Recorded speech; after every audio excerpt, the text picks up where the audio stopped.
Greetings, salutations, and all that good stuff. I am Celestial Saturn. I'm playing Validate again. It is a very good game, and I know I've typecasted myself into playing more or less like the storyline dating sim type of games, but I don't care. It's good. Like, if you have a chance to play, definitely play. Okay?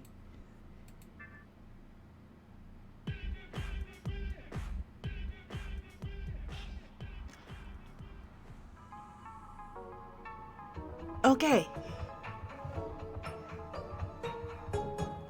Ooh, very not safe for work. Okay, so finally, I was able to get it. We got things going. Okay, that'll be $12. You freeze. It's loud in here. You absolutely had to have heard wrong. How much? I like her style though. 12 bucks, 1 dozen American dollars. Snakebite piercings is pretty cool. For a gin and tonic. Inaya, don't be cheap, just pay it. Cheap? $12. The bartender raises a heavily pierced eyebrow at you. They seem to have clearly had this argument before. Cocktails are $12. Okay, slow down. A gin and tonic is not a cocktail. A gin and tonic is what you drink when you're trying to watch your cards while all your friends drink margaritas. Are you trying to watch your carbs? No, I just wanted a fucking gin and tonic. You sigh and slide the bartender a 20. That's right, I'm gonna have to keep going through and censoring a lot of stuff from these. Keep the change. You regret it instantly. Money doesn't grow on trees, but at least the bartender looks slightly mollified at you being a Karen at him over a sticky nightclub bar. Didn't you just say that they were a they? Because that's where you are. It's once again Friday night, and Alex has dragged you out to party with some friends. You know that pretending you don't know anything about nightclubs is pretty passe at this point, but you aren't pretending. You legitimately have been to one nightclub in your life when you were underage and therefore jittery all night that someone was going to come up to you and demand a birth certificate. Oh, sweetie. This place is relatively new, but it still has an air of grunginess too. That's probably deliberate. The music's too loud, which is an old man thing to say, but it's true, and everyone here smells like a combination of armpit and body spray. Okay, hold on. Side rant, because I've been in that situation. My brother waited until I got off of work at like 11 o'clock at night. For those of you who don't know, I work with special needs people, which is particularly exhausting.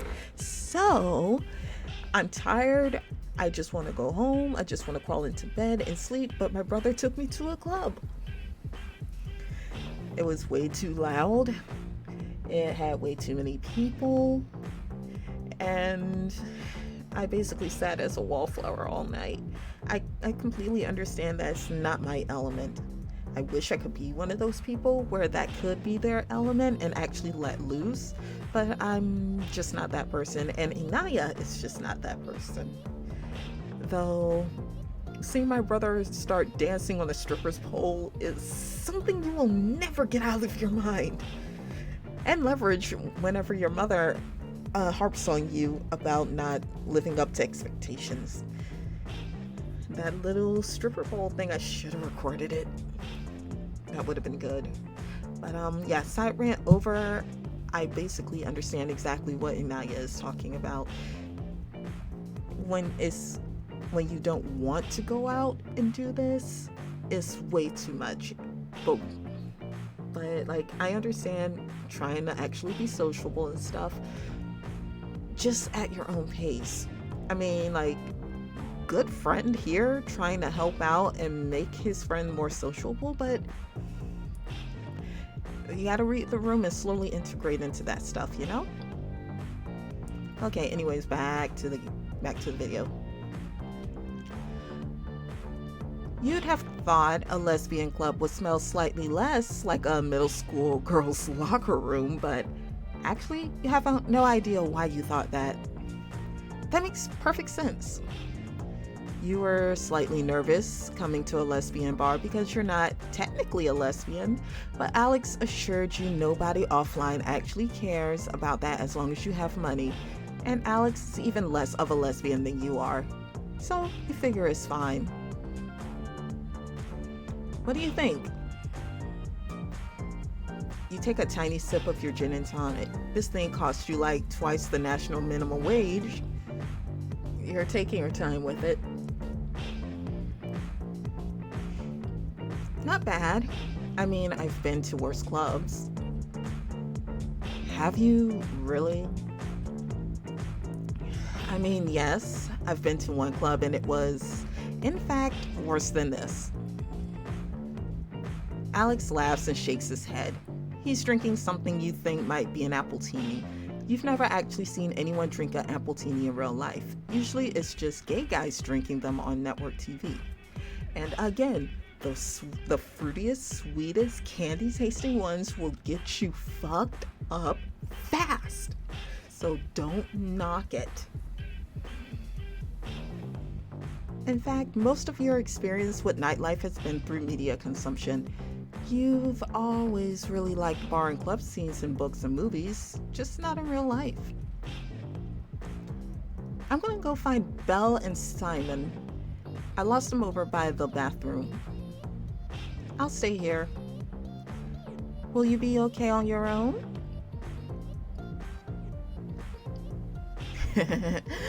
Yes, Dad. I'm fine. See? You take a slurpy sip of your drink. I've got my gold-plated cocktail to keep me company.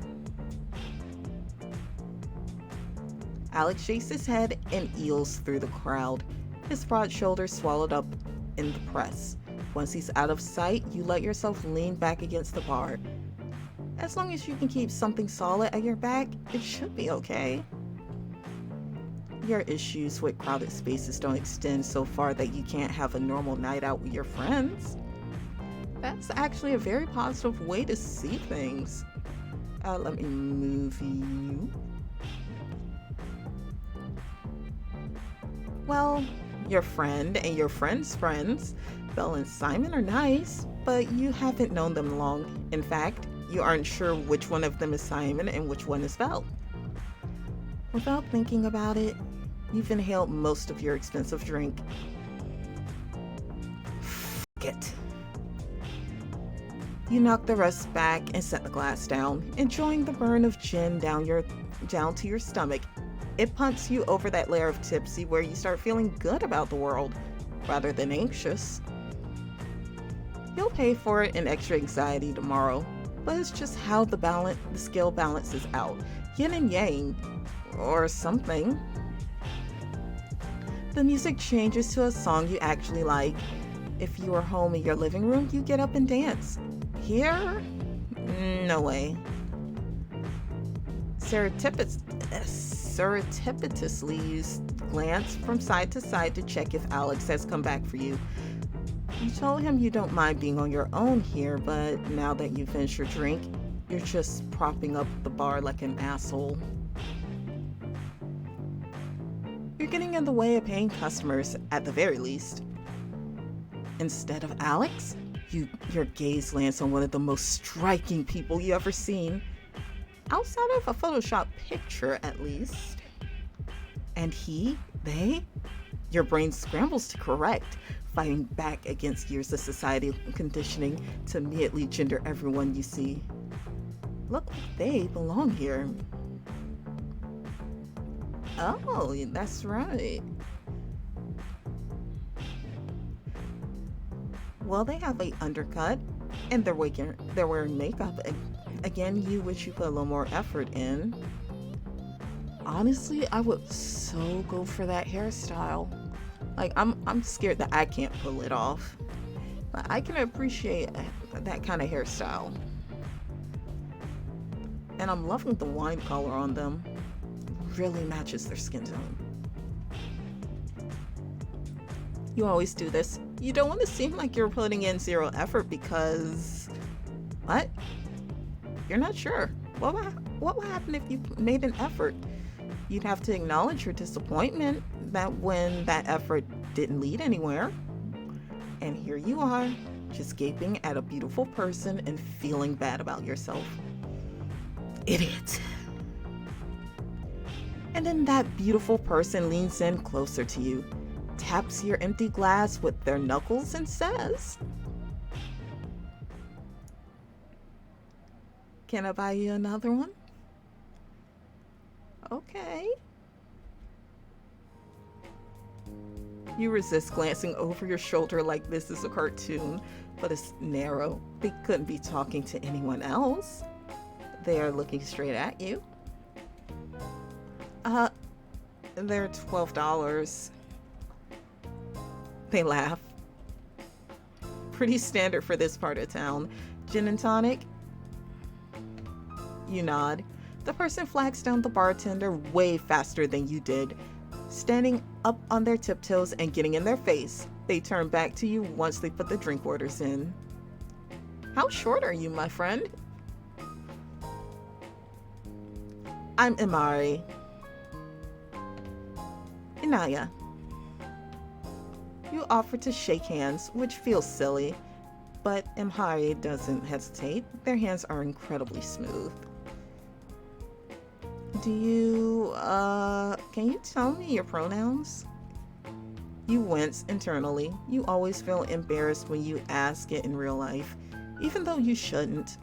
Even though it's a completely normal and socially acceptable thing to say, you still hear your dad sneering about political correctness gone wild. Imari doesn't blink.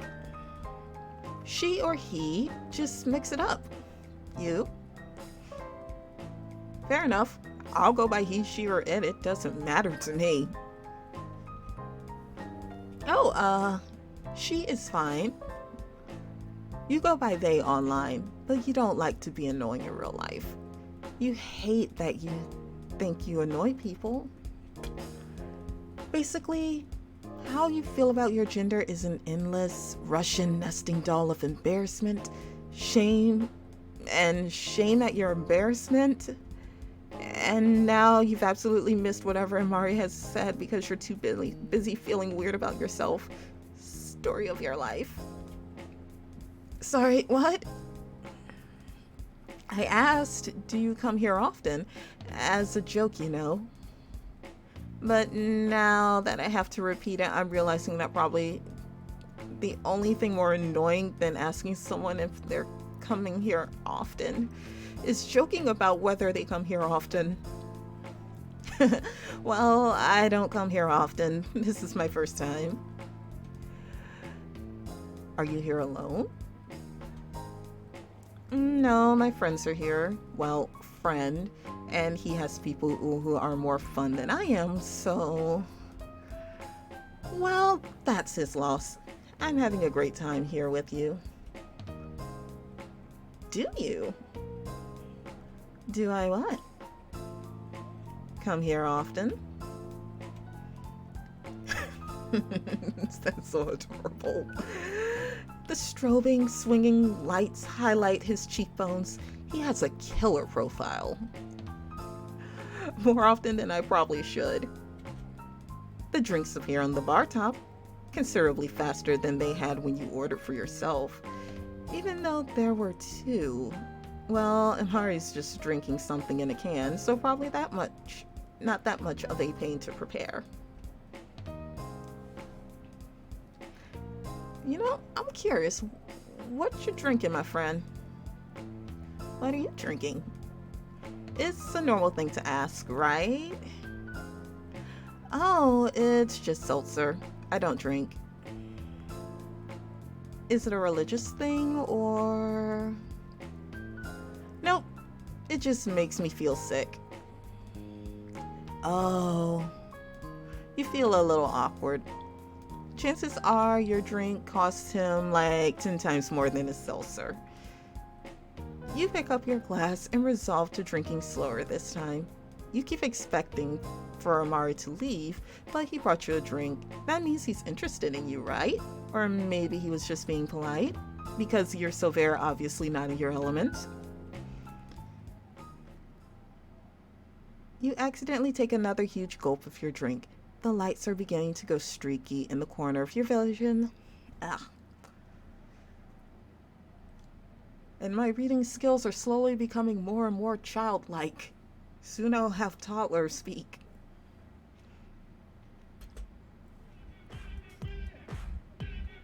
Do you want to dance? Do you want to dance? I wouldn't have asked if I didn't want to. Okay, I guess, fair warning, I am bad at it. Nobody is actually good at dancing to dance music. That's why it's all rhythm. It's the great equalizer. Are you a musician? No, I just like to dance. Come on.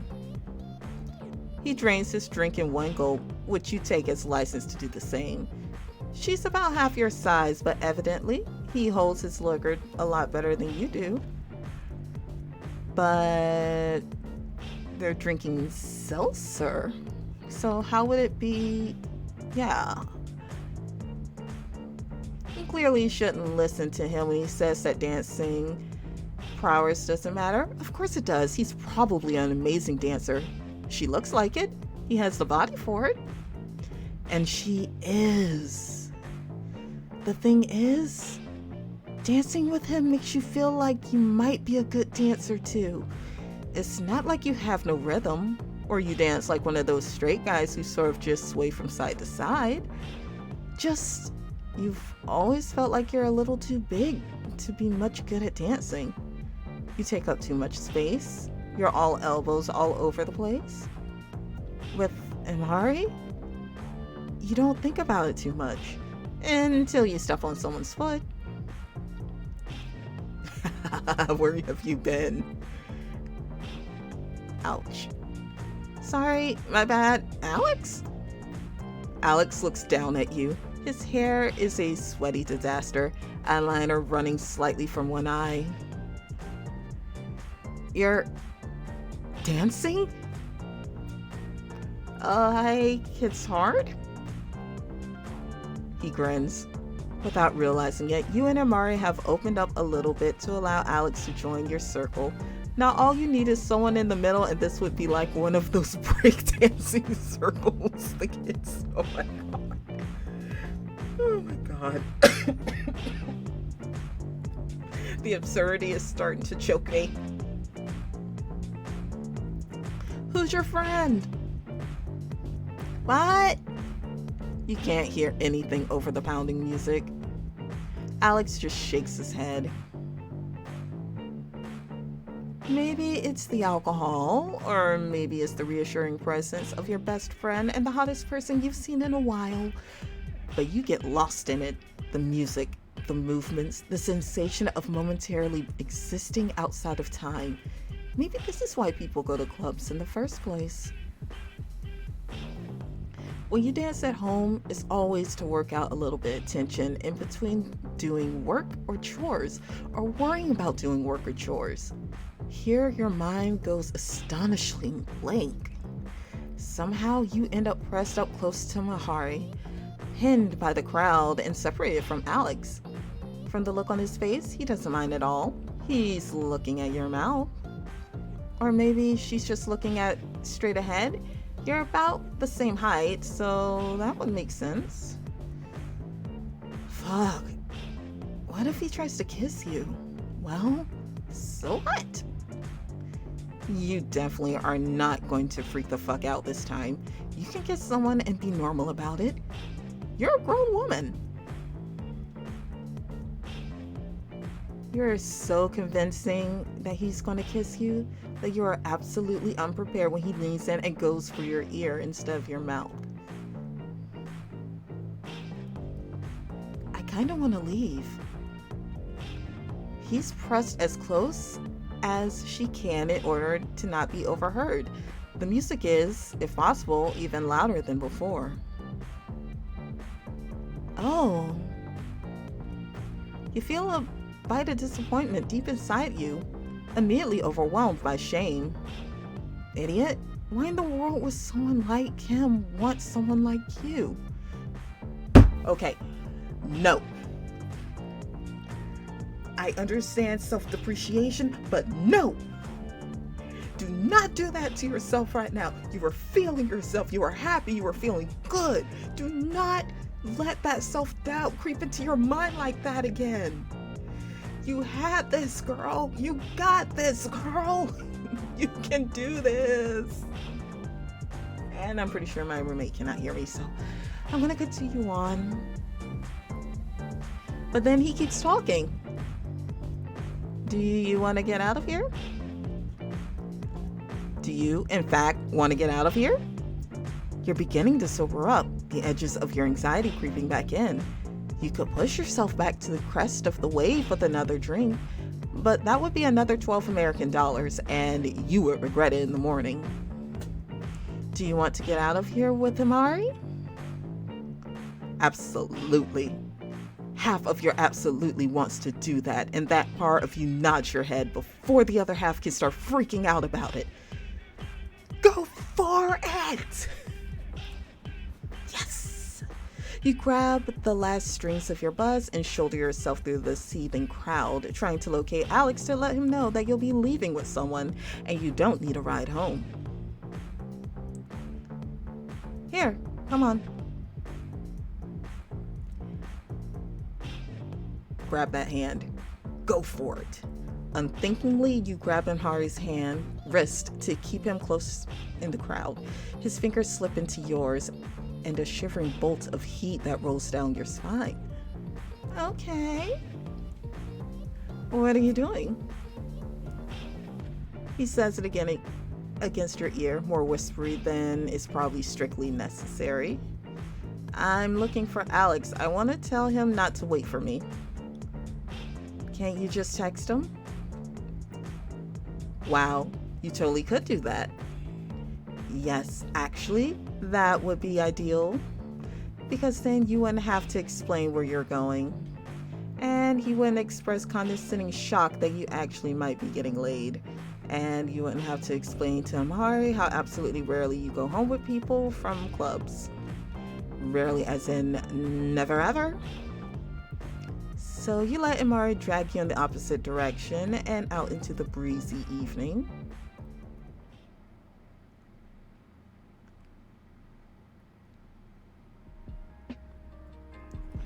At least you haven't sobered up completely. If you had, you might start worrying that this tiny person is in fact a serial killer who is planning to slice you open and play with your insides, and that's the reason he had wanted to bother finding Alex.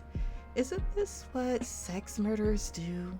They go for someone uglier than them so the person doesn't feel any worry, just gratitude. Or maybe that's just something you made up right now out of sheer nervousness and crappy self-esteem. Did you drive here? Imari squeezes your hand. You realize that she hasn't let go of you since you left the club. Yeah, but we should go to your place instead of mine. A little regret, but... well, that's slightly better, you think. Not that he couldn't kill you at your place. Just... you don't have any sort of kill room set up. And you've got a bunch of streaming equipment, so you could always trick him into thinking that you're constantly broadcasting to the world. Smart. Wow, your head is really getting away from you tonight. Your anxiety is fucking off the charts. Maybe you should tell Imari that you can't, that you're too much of an absolute freak. Why would he want to go with someone like you? Other people do this all the time. Other people hook up and it's fine. You force yourself to breathe through your panic. There's absolutely nothing to panic over. You realize that Amari is still waiting for an answer, standing there with his keys in his hand. Right, he needs to know which direction to drive. Sure, just is kind of a mess. I don't mind messy. Your face burns. Okay. God, you hate that you get like this. Typically, you're incredible at making dirty jokes, or at least playing off of someone else's. You grew up on the internet. People being suggestive doesn't get to you. Well, it normally doesn't get to you, you think, as you slide into Amari's passenger seat. But this always happens as soon as you get into a situation where it's not just fucking around or not just flirting. You freeze up because it got serious all of a sudden for you. And I think Inaya probably has commitment problems. You get virginal, even though you aren't. You've always been like this. You keep waiting for it to get easier, but it never does. Not really. Sometimes you wonder if you're ace, but you don't really think it's that. There has never been a single part of you, your gender, your sexuality, your fucking national identity, that can be put into a single box or given a simple label. The two of you chat a little on the way over to your place, and it calms you down a little bit. Honestly, you start to realize how stupid you're being. Amari is nice. She's good looking, and he appears to like you. Possibilities of him being a serial killer notwithstanding. He answers all of your questions easily, but you still get the impression that he doesn't particularly want to talk about himself. That's fine. You get that. You don't really much feel like telling him you're an Instagram streamer who recently hasn't been able to get through a single stream.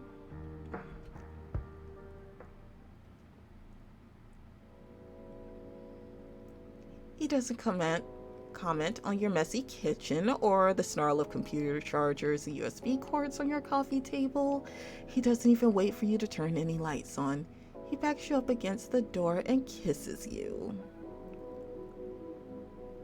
Yes? That's right, the pictures do zoom out so I can see a bit more. I love this. Distantly, you can hear the air conditioner flick off, the slow settling of the house around you. Amari is a far better kisser than you are, but he doesn't seem to mind taking charge.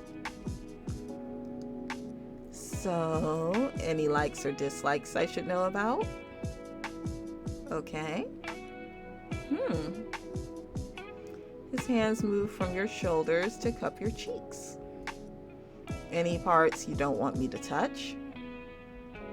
Oh, no, I mean, maybe not my feet. Not because I have, like, foot dysphoria, but just because my feet are gross. Amari laughs breathlessly. Maybe I should be the judge of how gross your feet are. I don't think we know each other well enough for you to be the arbiter of my feet. I think that's more of a second date thing. Okay, fair enough. We can wait on the foot stuff. That makes you laugh. For a small person, Amari's arms have an unusual level of strain. He must work out. You want something to drink? I'm good. Well, I should have some water or I'll regret it in the morning. Okay. He steps back so suddenly that you almost pitch forward. Your heart is beating so fast that you can barely feel your legs. Like all the blood has been diverted elsewhere. You jerk open the fridge unsteadily, fumbling several times before managing to crack open a bottle of water. The tips of your fingers feel fat and clumsy. You catch a glimpse of your reflection in the window above the sink, the darkness shooting at your back like a tennis serve. Your hair is a mess from the humidity in the club. And fucking again, you have neglected to put on any makeup or do anything beyond very basic grooming. You're a mess. It's a good thing Imari hasn't given you a chance to turn on any lights, because then he'd definitely start regretting coming home with you. You feel sort of bad about tricking him into this, but, well, you drown in your water or what? Put the bottle down and go back into the living room. Imari is standing exactly where you left him, up against the wall beside the door. The shadows turn his features indistinct. Should I put on music or something? What do you like to listen to? Actually, he pushes himself away from the wall. I find having sex to music is kind of cheesy. Oh. Wow, okay, getting right down to the point, but why would he do anything else? It's not like there's any illusions between the two of you as to why he's here. It's not like you need to be wooed or coaxed or anything stupid like that. Right. Imari moves so quietly that you don't realize he's right behind you. He pushes you down on the couch, and you go. She falls after you, climbing into your lap. I like your eyebrows. You look at him. What? He traces a finger across one, then the other. It makes you shiver in a not entirely pleasant way. I like them.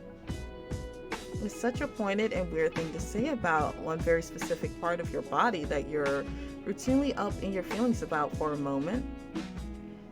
You're convinced that he's some sort of plant. Your haters have sent this hottie to seduce you in a club that you've never been to in order to humiliate you. It's such an absurd thought that it makes you laugh out loud. What? Nothing. Nobody cares enough about you to expend that sort of effort. Maybe for someone with Ashley's level of fame and parasocial engagement with her fan base, but not you. Besides all the angsting you ever do, your eyebrow situation is purely internal. You're still laughing, and now Imari is too, against your mouth, and goes in for another kiss.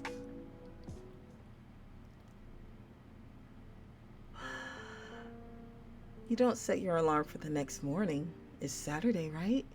And any time you need to wake up is purely self-enforced. Whatever.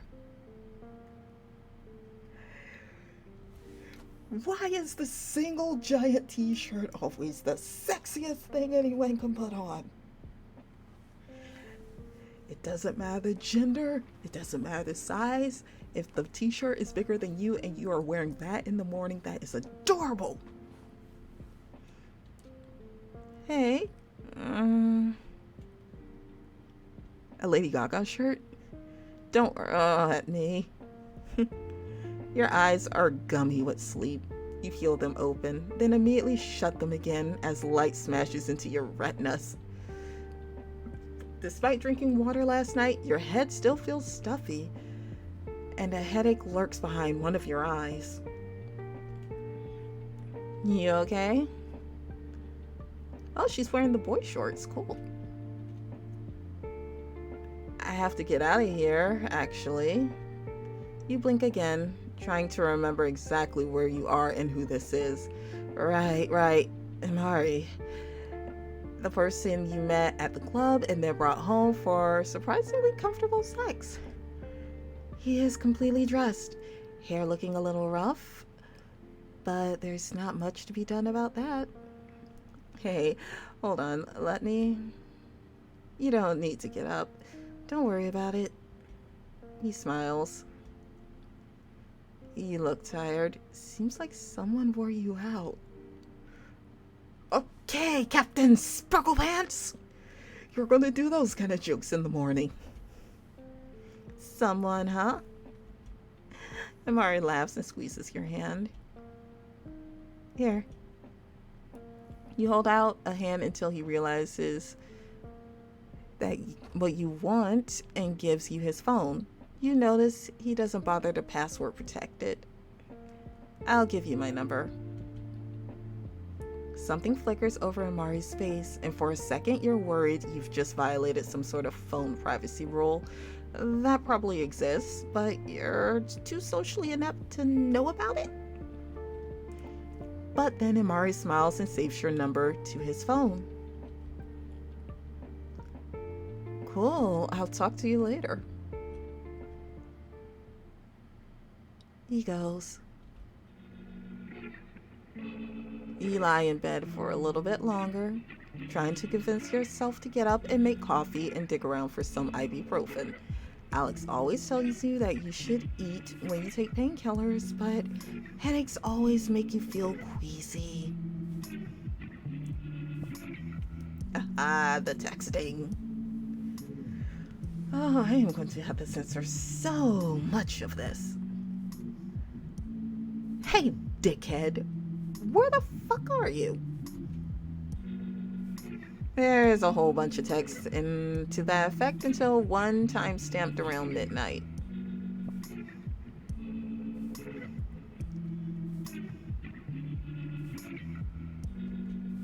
Jesus, it took me 30 minutes to think to check my Discord messages.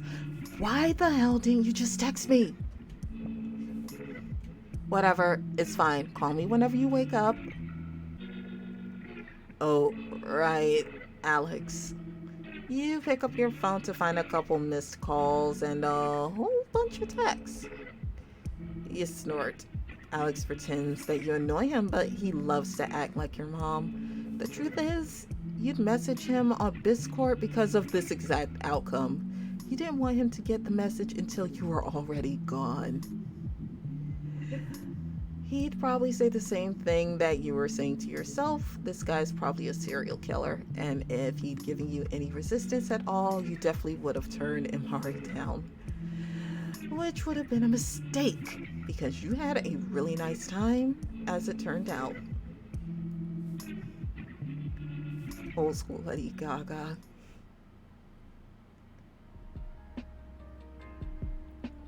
You fall back asleep halfway through typing a response back to Alex. Are you my roommate? This is something she'd do. When you wake up again, the sun is even brighter through the gap in the blinds, and you feel a little less like your brain is pounding to get out from the inside of your skull. And then it starts up again because you realize your phone is ringing. Jesus. Hello? Inaya, thank God I was about to call someone to do a welfare check. What? Why? It's after 10. So, I don't get up until afternoon. Exactly. So, you've never slept that late in your life? Who are you? The sleep cops? Fuck off. I was tired. I thought that pretty guy might have murdered you. Well, he didn't. You hesitate. Oh, what the hell? He just fucked me and left. Wait, just fucked you? Then took off. Not like that. Right then. He left this morning. It wasn't like wham, bam, thank you, ma'am sort of scenario. I have never heard anyone say that in real life. I'm already regretting it. So what? How was he?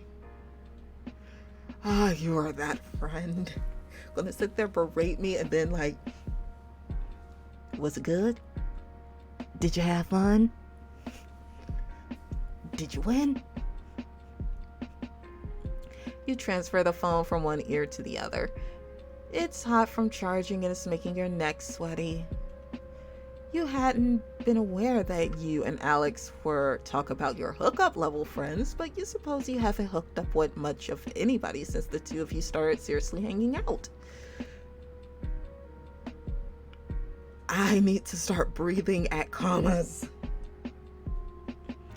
Alex does casual sex, but he doesn't talk to you about it. You always assumed it was because he figured it was none of your business. But maybe he just didn't want to rub it in your face, so to speak. He was good. It was good. Wow, scintillating. I don't know what you want me to say. That he rocked my world? Did he? I guess. There's no hope for you, Naya. That's mean. Why would you say that to someone when they aren't wearing any clothes? You're not wearing any clothes? No shit. I was asleep. And as previously stated, I had sex last night. I always put clothes on afterward. Oh well, I guess you're just better at sex etiquette than I am. Sextiquette. You both laugh. Your brain is only half switched on at this point, so you can be forgiven for laughing at extremely half-assed portmanteau. Sorry I made you worry. It's alright. I should have checked my other message apps before I started flipping my shit. Were you really that worried about me? Kind of. You never go home with anyone. That's not true. I went home with Yolanda last week. Wait, what? She didn't tell me that. Did you fuck her too? Inaya, that's so fucking slutty. I resent the implication in your tone. Having sex twice in a 2-week period is not slutty. But she didn't sleep with her, right? Besides, we just hung out. She didn't tell you about it because there was nothing to tell. Anyway, I just wanted to make sure that you were okay. You're an asshole, but you are a good friend. I'll let you go. Talking on the phone is weird and I hate it. Yeah, I think I'm having an allergic reaction. Next time, at least FaceTime me. Bye. Bye, Naya. You snort and drop your phone back onto the bed. Alex definitely has no right to tell you how late you can sleep, but he's right that you haven't managed to sleep in this late for a while, at least since college. Maybe you should have sex more often.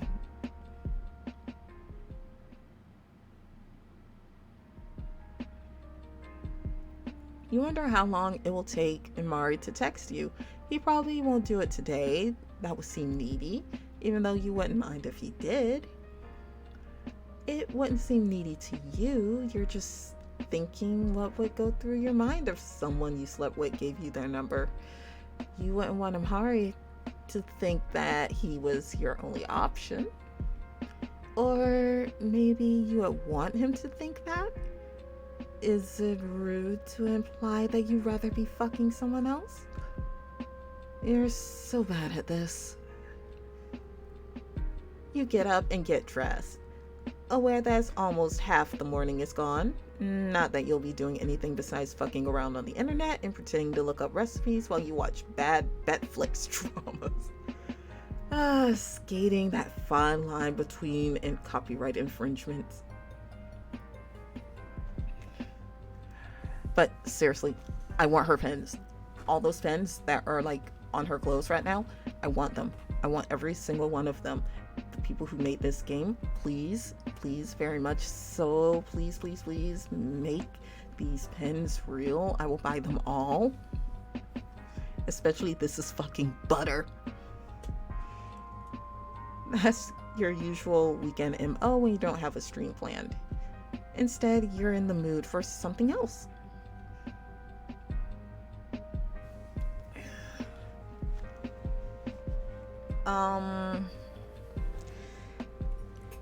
Yeah, you might be in the mood for something else, but I don't think you should stalk your crush. Because you're gonna get into your head like really, really bad.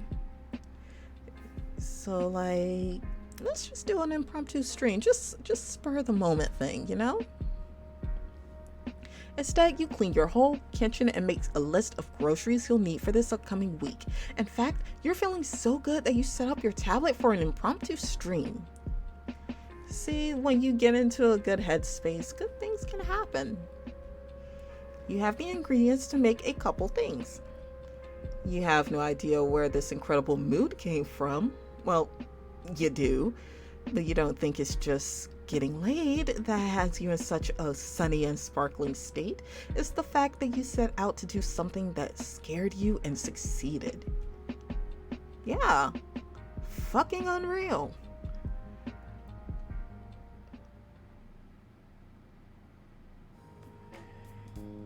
Amari doesn't message you for the rest of the day, but that's fine. In fact, you'd be a little surprised that he did. He doesn't message you for the next day either, but it's Sunday. A lot of people are busy with family stuff and maybe church, though Amari doesn't seem like the church type. But whatever. You don't get a text the next day either, but it's Monday, and whatever job Amari has is probably busy coming back from the weekend. You got plenty of other stuff to do. No text on Tuesday either, but that's only one day from Monday, right? She's starting to spiral. You're not going to sweat it. Instead, you come up with a whole list of things you're going to cook for Amari when you get the chance. He told you that he doesn't often have time to eat home-cooked meals. He mentioned he likes Italian food. Maybe you'll finally have time to make that ganache that you've been planning. By Wednesday, you think you know what's going on. Amari probably can only hang out on the weekends. Maybe he really has a time-consuming and exhausting job and doesn't know if it'd be cool to text you to talk. Maybe he thinks you're only interested in hearing from him if sex is on the table. Oh, wow, you really hope you hadn't give him that impression. You really like the actual guy himself. Eventually, you break down and voice your fears to Alex. Yeah. She spiraled hard. Let me get a drink real quick.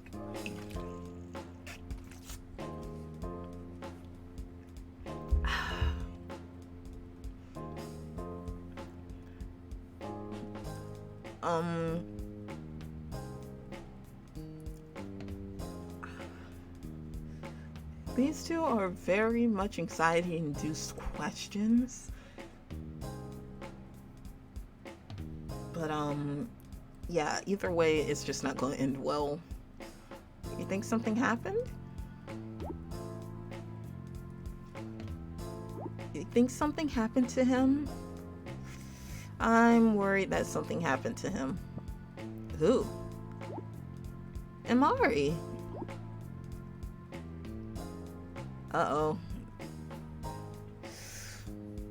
Ooh, she's texting a novel. This is bad. He hasn't messaged me at all. I'm worried something might have happened on his way back from my place. What if he was still drunk? Inaya? Yeah?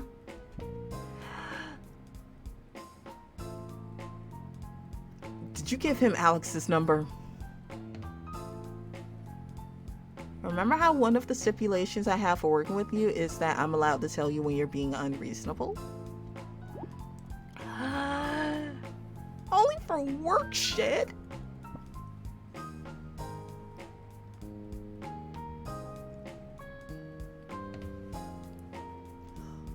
Oh, this is gonna be something. Okay, then I am claiming my inherent right as your friend and confidant to tell you that you're being unreasonable. He's fine. He'll call you. Or he won't. Fine. I just really liked him. I know. It's a shitty feeling. What? Why does anybody put up with this shit? That's a damn good question. So you stop checking your phone compulsively every couple minutes. If he texts you, he texts you. You really should have asked for his number too, but you'd just been so convinced that he would contact you. He'd been so nice, so fun, smiling at you the whole time, and just really seemed like he had a good time.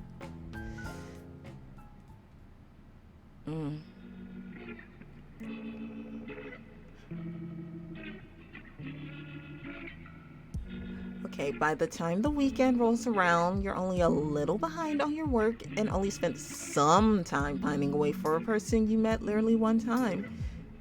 You don't even know his last name. You are a country song. When Alex invites you back out, you jump at the chance. Partly so you're not just sitting at home alone, and partly just because you need to prove to yourself that not getting a call back from a very cute person hasn't completely decimated your self-esteem. Because it hasn't. When Alex pulls into the same club for last week, however, you feel a wave of fear and excitement.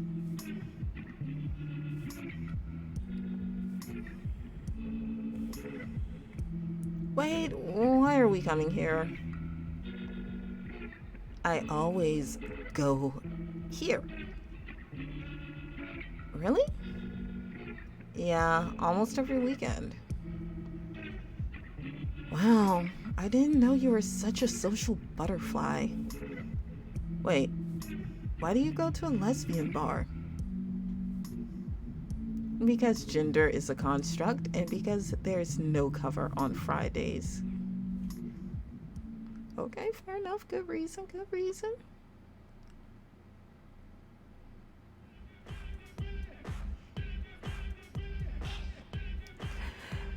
The club exactly how you remember.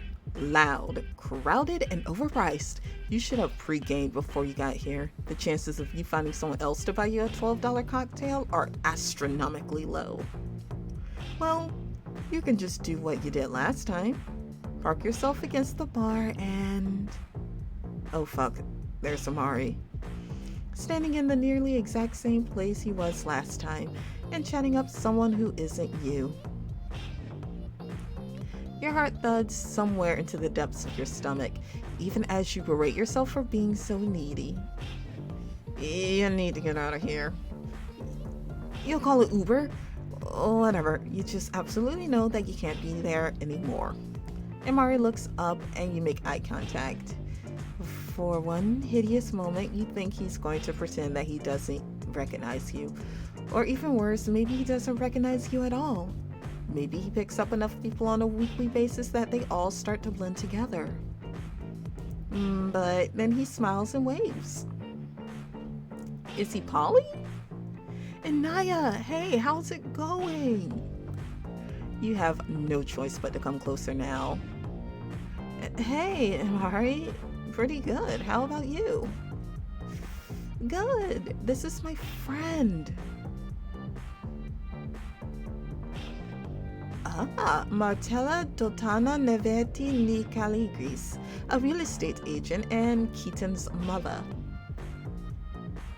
Mar tells you the girl's name, and you're going to be completely honest here.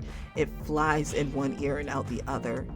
You don't mean to be rude, you just don't care about her at all. You do your very best to make small talk until Amari's new friend goes to the bathroom. Or maybe to find someone else. You have no idea you are hardcore not paying attention. So, hey, you never texted me. Oh, were you hoping that I would? Kinda. You feel like you're going crazy. Well, that hurt. I mean, yeah, that's why I gave you my number. Right, he removes his glasses for a moment. Sorry about that. I should have mentioned that. Right now, I guess I'm not looking for anything long term. Oh, you're not sure, but it actually feels worse than when you assumed he had just forgotten about you or decided you were not good enough. Did I? Did I do something wrong? I mean, what? No, I'm just. It's me, not you. He shakes his head. Man, that realness of dating in life like that, man. Sometimes it just ain't serious for him. I know that's a cliche of a poor excuse, but I know I'm not hot or whatever. You don't know why you said that. Wow, you're such a weirdo. What a place to be having this conversation. Mari's eyebrows raised slightly. Why on earth would I have sex with you if I didn't think you were hot? What? Just because you're not everyone's cup of tea that I can't be attracted to you? That gets tangled up somewhere in your brain, sitting back in air like a line of chunk code. Wow, that doesn't really make me feel any better. Sorry, I wasn't trying to be a dick, just I don't like to lie to people. Okay, fine. You don't like me, that's okay. You hate how petulant you sound, like a kid who's just been told they won't be getting dessert. I didn't say that. I like you fine. Just. What? Just. You don't really seem like you like yourself. Ooh, yep. Yep. Nail on the head right there. It hits you somewhere low in the chest. It builds upward to your throat. You can't cry here. You absolutely cannot cry. You would rather kill yourself than cry in front of Amari. Thanks for telling me. God, I'm so... Please don't be embarrassed, Anaya. I'm not trying to be cruel. I have shit going on in my life right now. Like the fact that my ex-wife is dating her soulmate and my kids love her too. Ooh. Oh, so really scarring wound right there. Damn. That's not even close to my biggest problem right now. Do you really want to get mixed up in all that? You were spending so much time worrying about your own shit, you hadn't bothered to think about what sort of shit Amari would be going through. Oh. Well, you're not sure if that makes you feel better, but definitely makes you feel different. Slowly, the tension in your shoulders unknots. Okay, that makes sense. Sorry to be weird, I've had kind of a wacky month. Amari laughs, too soft to hear under the music, but visible in the way his shoulders shake. I get it, me too. The two of you talk until Amari eventually gets pulled away by one of her friends, and for once, you don't feel a way about it. There we go. Yes, sweet, lovable. And does that say Black Claw? Black Claw.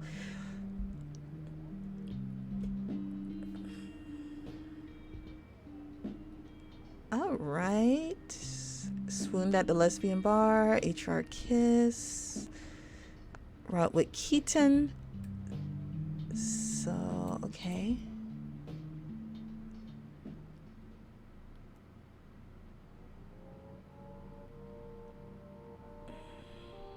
We're not going to start a date just yet.